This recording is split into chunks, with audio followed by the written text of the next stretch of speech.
Hi ನಮಸ್ಕಾರ, welcome to ಸಾಶಿ cooks. ನಾನಿವತ್ತು ice cream ಮಾಡಿ ತೋರಿಸ್ಕೊಡ್ತಾ ಇದ್ದೀನಿ. ಈ ಐಸ್ ಕ್ರೀಮ್ಗೆ ಇವತ್ತು ಹಾಲನ್ನು ಯೂಸ್ ಮಾಡ್ತಾ ಇಲ್ಲ, ಹಾಗೆ ಸಕ್ಕರೆನೆಲ್ಲ ಯೂಸ್ ಮಾಡ್ತಾ ಇಲ್ಲ. ಇದು ಒಂದು ನ್ಯಾಚುರಲ್ ಐಸ್ ಕ್ರೀಮ್ ಅಂತಲೇ ಹೇಳ್ಬೋದು. ಇದು ಆರೋಗ್ಯಕ್ಕೆ ತುಂಬಾ ಒಳ್ಳೆಯದು. ಬನ್ನಿ ನೋಡೋಣ. ಇಲ್ಲಿ ನಾನು ನೆನೆಸಿರ್ತಕ್ಕಂಥ ಬಾದಾಮಿ ಹಾಗೆ ಗೋಡಂಬಿಯನ್ನು ಅರ್ಧ ಕಪ್ ತೊಗೊಂಡಿದ್ದೀನಿ. ಇದಕ್ಕೆ ಸ್ವಲ್ಪ ನೀರು ಹಾಕಿಬಿಟ್ಟು ಈ ಥರ ಪೇಸ್ಟ್ ಮಾಡ್ಕೊಂಡಿದ್ದೀನಿ, ಆಯಿತಾ. ಇದಕ್ಕೆ ಸ್ವೀಟಿಗೋಸ್ಕರ ನಾನು ಖರ್ಜೂರವನ್ನು ಯೂಸ್ ಮಾಡ್ಕೊಂಡಿದ್ದೀನಿ. ಒಂದು 4-5 ಡೇಟ್ಸ್ನ ತೊಗೊಂಡಿದ್ದೀನಿ. ಹಾಗೆಯೇ ಡೇಟ್ಸ್ ಹಾಕಿದ್ಮೇಲೂ ನಾನು ಒಂದು ಸ್ವಲ್ಪ ನೀರು ಹಾಕ್ಕೊಂಡು ರುಬ್ಕೊಂಡಿದ್ದೀನಿ. ನೋಡಿ, ಡೇಟ್ಸ್ ಹಾಕಿದ್ಮೇಲೆ ಈ ಥರ ಕಾಣುತ್ತೆ. ಇದಕ್ಕೆ 1.5 ಕಪ್ಪು ಬಾಳೆಹಣ್ಣನ್ನು ಹಾಕ್ತಾಯಿದ್ದೀನಿ. ಇದು ಫ್ರೋಝನ್ ಬಾಳೆಹಣ್ಣು.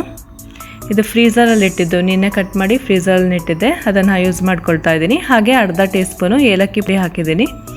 ಹಾಗೆ ಇದಕ್ಕೆ 1/4 ಕಪ್ಪು ಜೇನುತುಪ್ಪವನ್ನು ಆ್ಯಡ್ ಮಾಡ್ತಾ ಇದ್ದೀನಿ. ಬನ್ನಿ ಇದನ್ನೆಲ್ಲ ಒಂದ್ಸಲ ಗ್ರೈಂಡ್ ಮಾಡ್ಕೊಳ್ಳೋಣ. ನೋಡಿ, ಗ್ರೈಂಡ್ ಆದಮೇಲೆ ಈ ಥರ ಕಾಣುತ್ತೆ ಕ್ರೀಮಿಯಾಗಿ. ಈಗ ಈ ಐಸ್ ಕ್ರೀಮ್ ಮಿಕ್ಸ್ಚರ್ನ ಅರ್ಧ ಭಾಗನ ನಾನು ಈ ಜಾರ್ನಲ್ಲಿ ಹಾಕ್ಕೊಳ್ತಾ ಇದ್ದೀನಿ, ಸಣ್ಣ ಜಾರಿಗೆ. ಈ ಸಣ್ಣ ಜಾರಿಗೆ ಈಗ 1 ಕಪ್ಪು ಹೆಚ್ಚಿದ ಮಾವಿನ ಹಣ್ಣಿನ ಪೀಸ್ನ ಹಾಕ್ಕೊಳ್ಳಿ. ಈಗ ಇದನ್ನೊಂದ್ಸಲ ಗ್ರೈಂಡ್ ಮಾಡ್ಕೊಳ್ಳೋಣ. ನೋಡಿ, ಮಾವಿನ ಹಣ್ಣಿನ ಐಸ್ ಕ್ರೀಮು ರೆಡಿಯಾಗಿದೆ. ಇಲ್ಲಿ ನೋಡಿ ಎಷ್ಟು ತಿಕ್ಕಾಗಿ ಕ್ರೀಮಿ ಆಗಿದೆ ಅಲ್ವಾ ನಮ್ಮ ಐಸ್ ಕ್ರೀಮ್ ಮಿಕ್ಸ್ಚರು. ಇದು ತುಂಬಾ ಟೇಸ್ಟಿಯಾಗಿರುತ್ತೆ. ನೀವು ಕೂಡ ಮಾಡಿ ನೋಡಿ.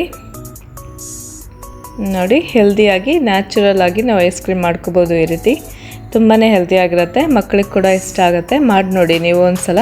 ಇದನ್ನು ಏರ್ ಟೈಟ್ ಕಂಟೈನರಲ್ಲಿ ಹಾಕಿಟ್ಕೊಳ್ತಾ ಇದ್ದೀನಿ. ನೋಡಿ, ಈ ಥರ ಮಾಡಿಬಿಟ್ಟು ಮುಚ್ಚಳ ಮುಚ್ಚಿ ಇದನ್ನು ಕ್ಲೋಸ್ ಮಾಡಿ ಫ್ರೀಝಲ್ಲಿ ಇಟ್ಬಿಡೋಣ. ಒಂದು ನೈಟು ಅದು ಫ್ರೀಝರ್ನಲ್ಲೇ ಇರಲಿ. ಈಗ ಅರ್ಧ ಬ್ಯಾಟರ್ ಎಲ್ಲ ಐಸ್ ಕ್ರೀಮ್ ಮಿಕ್ಸ್ಚರ್, ಅದಕ್ಕೆ 2 ಸ್ಪೂನು ನಾನು ಕೋಕೋ ಪೌಡರ್ನ ಆ್ಯಡ್ ಮಾಡ್ತಾಯಿದ್ದೀನಿ. ಹಾಗೆಯೇ ಇದನ್ನು ಒಂದು ಸಲ ಗ್ರೈಂಡ್ ಮಾಡ್ಕೊಂಡಾಗ ನೋಡಿ ಯಾವ ಥರ ಕಾಣ್ತಾ ಇದೆ. ಇದು ಚಾಕ್ಲೇಟ್ ಐಸ್ ಕ್ರೀಮ್ಗೆ ರೆಡಿಯಾಗಿದೆ. ನೋಡಿ, ಚಾಕ್ಲೇಟ್ ಐಸ್ ಕ್ರೀಮ್ ಕೂಡ ತುಂಬಾ ಟೇಸ್ಟಿಯಾಗಿರುತ್ತೆ. ಇದಕ್ಕೆ ನಾವು ಡೇಟ್ಸು, ಬನಾನಾ ಹಾಗೆ ಜೇನುತುಪ್ಪನೆಲ್ಲ ಆ್ಯಡ್ ಮಾಡಿದ್ದೀವಲ್ಲ, ಸ್ವೀಟ್ ಕೂಡ ಇರುತ್ತೆ. ತುಂಬಾ ಟೇಸ್ಟಿಯಾಗಿರುತ್ತೆ. ನೀವು ಕೂಡ ಮಾಡಿ ನೋಡಿ ಇದೇ ರೀತಿಯೇ. ಇದನ್ನು ಕೂಡ ಈಗ ಏರ್ ಟೈಟ್ ಕಂಟೈನರಲ್ಲಿ ಹಾಕಿ ಇದನ್ನು ಫ್ರೀಝರಲ್ಲಿ ಇಡೋಣ. ಈಗ ನೋಡಿ, ನಾವು ಫ್ರೀಝರಲ್ಲಿ ಇಟ್ಟಿದ್ದನ್ನು ಈಗ ಹೊರಗೆ ತೆಗಿತಾ ಇದ್ದೀನಿ ಫ್ರೀಝರಿಂದ. ನೋಡಿ, ಇದು mango ice cream. Mango ice cream ಇನ್ನೂ ರೂಮ್ ಟೆಂಪ್ರೇಚರಿಗೆ ಬರಬೇಕು. ನೋಡಿ, ಈಗ ನಾನು ಕಟ್ ಮಾಡಿ ತೋರಿಸ್ತಾ ಇದ್ದೀನಿ. ಇದಿನ್ನೂ ರೂಮ್ ಟೆಂಪ್ರೇಚರಿಗೆ ಬಂದರೆ ಇನ್ನೂ ಸಾಫ್ಟ್ ಆದರೆ ಇನ್ನೂ ತುಂಬ ಚೆನ್ನಾಗಿರುತ್ತೆ. ನೋಡಿ, ಈಗ ಹಾಗೆ ಕಟ್ ಮಾಡಿ ತೋರಿಸ್ಕೊಡ್ತಾ ಇದ್ದೀನಿ. ನೋಡಿ, ಈ ಥರನೂ ತಿನ್ಬೋದು ಮ್ಯಾಂಗೋ ಐಸ್ ಕ್ರೀಮ್ನ. ತುಂಬಾ ಟೇಸ್ಟಿ ಆಯಿತು ಮ್ಯಾಂಗೋ ಐಸ್ ಕ್ರೀಮ್ ಕೂಡ. ನೋಡಿ, ಮಕ್ಕಳಿಗೂ ಇಷ್ಟ ಆಗುತ್ತೆ. ನೀವು ಕೂಡ ಈ ರೀತಿ ಮಾಡಿ ನೋಡಿ. ಬನ್ನಿ ಈಗ ಚಾಕ್ಲೇಟ್ ಐಸ್ ಕ್ರೀಮ್ನ ಓಪನ್ ಮಾಡಿ ನೋಡೋಣ. ನೋಡಿ, ಈಗ ಚಾಕ್ಲೇಟ್ ಐಸ್ ಕ್ರೀಮ್ ಕೂಡ ತುಂಬಾ ಟೇಸ್ಟ್ ಆಗಿತ್ತು, ಹಾಗೆ ತುಂಬಾ ಕ್ರೀಮಿ ಆಗಿತ್ತು ಕೂಡ. ಇದು ಮಕ್ಕಳಿಗೆಲ್ಲ ತುಂಬಾ ಇಷ್ಟ ಆಗುತ್ತೆ. ಒಂದು ಸಲ ಮಾಡಿ ನೋಡಿ. ನೋಡಿ, ಈ ಥರ ಕಟ್ ಮಾಡಿಕೊಂಡು ತಿನ್ಬೋದು ಈ ರೀತಿ. ಇಲ್ಲ ಅಂತ ಹೇಳಿದ್ರೆ ನೋಡಿ, ರೂಮ್ ಟೆಂಪ್ರೇಚರ್ಗೆ ಬಂದಮೇಲೆ ತುಂಬಾ ಸಾಫ್ಟ್ ಆಗುತ್ತೆ. ಆ ಟೈಮ್ನಲ್ಲಿ ನಾವು ಈ ಥರ ಸ್ಕೂಪ್ ಥರನೂ ಮಾಡ್ಕೊಂಡು ತಿನ್ಬೋದು.